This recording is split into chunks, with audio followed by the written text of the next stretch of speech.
ప్రభునందు మాకు అత్యంత ప్రియులైన దేవుని ప్రజలందరికీ యేసుక్రీస్తు వారి పూజనీయమైన ఘనమైన నామం పేరిట శుభాలు ప్రకటిస్తున్నాను. బాగున్నారు మీరంతా? దేవుని యొక్క కృప మిమ్మల్ని అందరినీ బలపరచాలని ప్రతిరోజు మీకోసం ప్రార్థన చేస్తున్నాము. And thank you for your prayers also. మా కోసం, మా కుటుంబం కోసం, మన పరిచర్య కోసం మీరు చేస్తున్న ప్రార్థనలు బట్టి నేను ప్రభువును స్తుతిస్తున్నాను. ప్రతిరోజు ఉదయాన్నే లేచిన తర్వాత దేవుని సన్నిధిలో మోకాళ్ళు ప్రార్థన చేసిన తర్వాత, దేవుని వాక్యాన్ని పఠించిన తర్వాత ఒక వాగ్దాన సందేశాన్ని బైబిల్లోంచి మనం నేర్చుకుంటున్నాం. ఒక దైవజనుడు లెక్కగట్టాడు, బైబిల్ గ్రంథంలో సుమారుగా 8,000 వాగ్దానాలు ఉన్నాయని. ఇవన్నీ ఎందుకు దేవుడిచ్చాడు? వాగ్దానాలు ఇవ్వడంలో దేవుని ఉద్దేశం ఏంటి? తన ప్రజలు, అంటే తన రక్తం ద్వారా కడగబడిన వారు ఆ వాగ్దానాలు స్వతంత్రించుకోవాలనే దేవుడు ఆశిస్తున్నాడు. ఈరోజు నువ్వు ఎవరైనా సరే క్రీస్తు రక్తం ద్వారా కడగబడి ఆయన చిత్తంలో స్థిరపరచబడి యేసు ప్రభుని రక్షకునిగా అంగీకరించి ఆయన శరీరములో అవయవముగా నువ్వు చేర్చబడినప్పుడు దేవుని వాగ్దానాలను స్వతంత్రించుకోవచ్చు. అయితే విశ్వాసము ద్వారా వాగ్దానాలు మనం స్వతంత్రించుకోవచ్చని లేఖనాలు సెలవిచ్చాయి. ఈరోజు వాగ్దానం కోసం కనిపెడుతున్నారా? పరిశుద్ధ గ్రంథం తెరుద్దాం. యెషయా గ్రంథం 41వ అధ్యాయం 12వ వచనం ఈరోజు ధ్యానాంశంగా చదువుకుందాం. Isaiah chapter 41 and verse 12. నీతో కలహించు వారిని నీవు వెదకుదువు గాని కనుగొనలేకపోవుదు, నీతో యుద్ధం చేయువారు మాయమైపోవుదురు, అభావులగుదురు. కంటెన్షన్ అనే మాట ఇక్కడ మనం చూస్తాం. కొన్నిసార్లు కొంతమంది కలహప్రియులు ఉంటారు, కలహాన్ని ప్రేమించే వాళ్ళు ఉంటారు.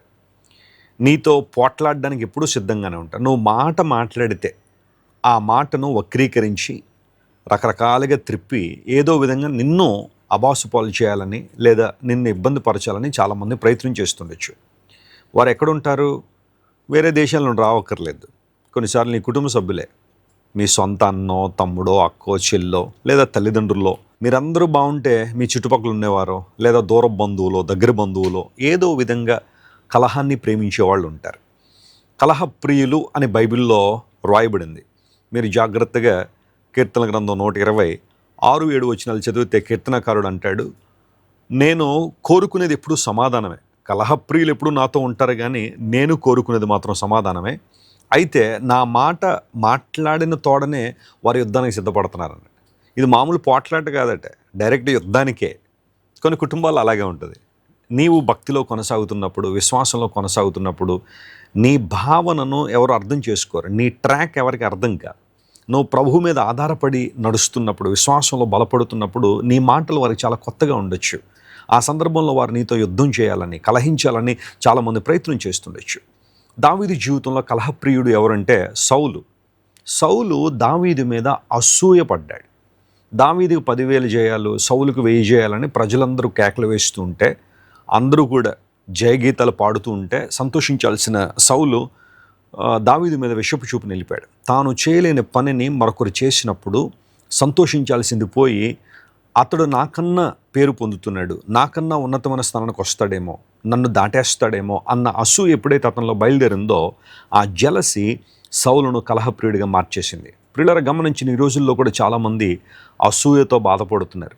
ఓ మాట నేను చెప్తాను, అసూయ క్యాన్సర్ కన్నా భయంకరమైన వ్యాధి. ఒకవేళ నీలో అసూయ డెవలప్ అవుతుందా, ఎవరైనా నీకన్నా చూడ్డానికి బాగున్నా, బాగా చదువుకుంటున్నా, ఆర్థికంగా అభివృద్ధి చెందుతున్నా, లేదా దేవుని చేతిలో వాడబడుతున్నా, వారికి దేవుడిచ్చిన అవకాశాలని చక్కగా సద్వినియోగం చేసుకుని ఎక్కడ సోమర్తనంగా ఉండకుండా, లేజినెస్తో ఉండకుండా దేవుని చేతిలో వాడబడుతుంటే అలాంటి వాళ్ళని చూసి ప్రార్థించాల్సింది పోయి, లేదా వారిని బట్టి దేవుని స్తుతించాల్సింది పోయి, కొంతమంది ఎప్పుడు కూడా విమర్శనాత్మకంగా మాట్లాడుతూ వారిని ఏదో విధంగా క్రిందకి లాగాలని ప్రయత్నం చేస్తుంటారు.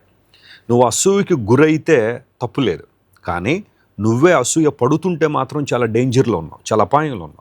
అసూయ చేత చచ్చెదరు అని బైబిల్లో రాయబడింది. ఆ అసూయ ఆఖరి నిన్ను ఇబ్బందులకు నెట్టేస్తుంది. శరీరంలో ఆరోగ్యం పాడైపోద్ది, మానసికంగా కృంగిపోతావు, ఆధ్యాత్మికంగా నీ జీవితంలో నిర్వీర్యతలోకి వచ్చేస్తావు, ఏమీ సాధించలేని పరిస్థితిలో ఉండిపోతావు. కానీ దేవుని చిత్తానుసారంగా నువ్వు ముందు కొనసాగాలంటే అసూయను జయించాలి. పరిశుద్ధాత్మ దేవుని యొక్క సహాయంతో, ఆయనతో నువ్వు సహవాసం చేస్తున్నప్పుడు, ప్రార్థనలు ఎదుగుతున్నప్పుడు, నీ మోకాళ్ళు దేవుని సన్నిధిలో ఉంచినప్పుడు, లేఖనానుసారంగా నువ్వు జీవించడం మొదలుపెట్టినప్పుడు అసూయను చాలా ఈజీగా నువ్వు జయించవచ్చు. దేవుడు నీకు అలాంటి సహాయం చేస్తాడు.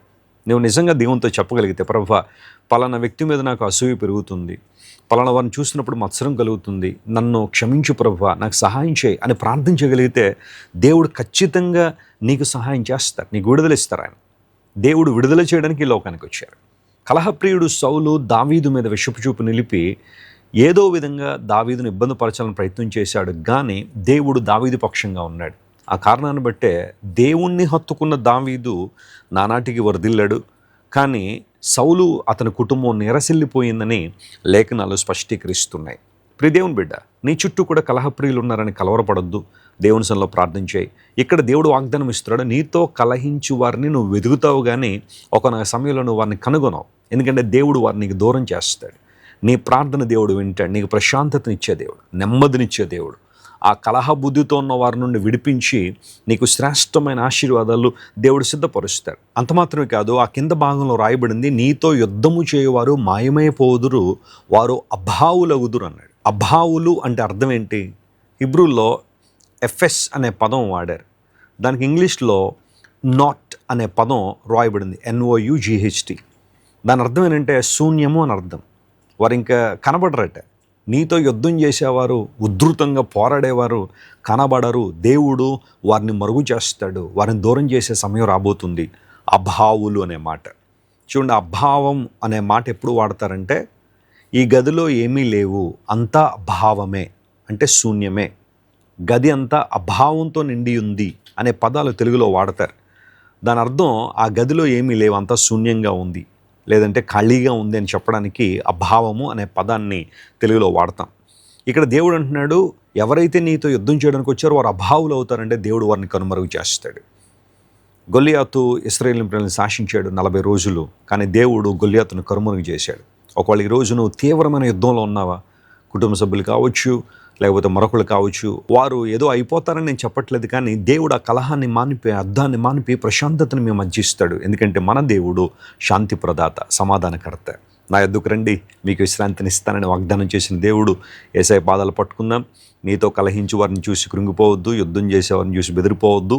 ప్రభువును పట్టుకో, ప్రభువు నేను విడుదల చేస్తాడు. ఈరోజు ప్రాముఖ్యంగా ఈ వాగ్దానం ఎత్తి ప్రార్థన చేయండి. ప్రభువు మీకు సురక్షితమైన అనుభవాలు దయచేయనుగాక. ప్రార్థన చేసుకుందాం. ప్రేమగల తండ్రి, ఇంతవరకు నువ్వు మాటతో మాట్లాడిన ప్రతి మాటను బట్టి నీకు స్తోత్రాలు. కలహించు వారిని నువ్వు కనుగొనవు అని నీ వాక్యంలో రాయబడింది ప్రభువా.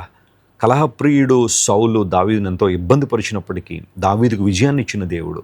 ఈరోజు మా విజయం క్రీస్తు ప్రభువులో సురక్షితంగా ఉంది కనుక నీకు వందన స్తోత్రాలు చెల్లిస్తున్నాం. ఈ వాగ్దాన సందేశాన్ని ఎక్కడెక్కడి నుంచి మా ప్రియులు ఉంటున్నారో వారందరినీ మీరు ముట్టండి. వారు ఏ యుద్ధాన్నైతే, ఏ కలహాన్నైతే అనుభవిస్తున్నారో ప్రభువా, ఆ పరిస్థితుల నుండి వారికి విడుదలిచ్చి నూతన కార్యాలు వారి జీవితంలో జరిగించండి. నీ మంచితనాన్ని వారి జీవితంలో కనుపరచండి. ఈ రోజంతట్లో కావలసిన కృప, సమాధానము, సంతోషము ప్రతి ఒక్కరి మీద మీరే కృమ్మరించమని కోరుకుంటూ మా ప్రభువును రక్షకుడైన యేసుక్రీస్తు వారి దివ్య సముఖంలో ఈ మా మనవులు సమర్పించి వేడుకొనిచున్నాం తండ్రి. Amen, amen. God bless you dear friends. Have a wonderful day. Christ Worship Centre ఓ బలమైన సంఘ ఉజ్జీవం. కొన్ని సంవత్సరాల క్రితం కేవలం 2 ప్రారంభించబడిన పరిచర్య నేడు ప్రపంచవ్యాప్తంగా లక్షలాది మందిని ప్రభావితం చేయుచున్నది. రాజమండ్రి, సికింద్రాబాద్, బెంగళూరు, నెల్లూరు, దుబాయ్, బెహ్రైన్, కరీంనగర్, విశాఖపట్నం, గద్వాల్, కొవ్వూరు, మలకపల్లి, శ్రీలంక, భూటాన్, అడ్డతీగల, పాలమూరు, ఒంగోలు, బళ్ళారి, కోరుకొండ, పోతవరం, నల్లజర్ల, వెంకటరామయ్యగూడెం, మచిలీపట్నం, ఇందిరానగర్లతో పాటు అనేక గ్రామాల్లో క్రైస్ట్ వర్షిప్ సెంటర్ ఆరాధనలు జరుగుచున్నవి. వాక్య సంబంధమైన ఉజ్జీవంలో, పరిశుద్ధాత్మ సంరక్షణలో కొనసాగాలనుకునే ప్రతి ఒక్కరికి మా ప్రేమపూర్వక ఆహ్వానాన్ని అందిస్తున్నాము. రండి, ఆత్మతో సత్యముతో ప్రభువైన యేసుక్రీస్తును ఆరాధిద్దాం.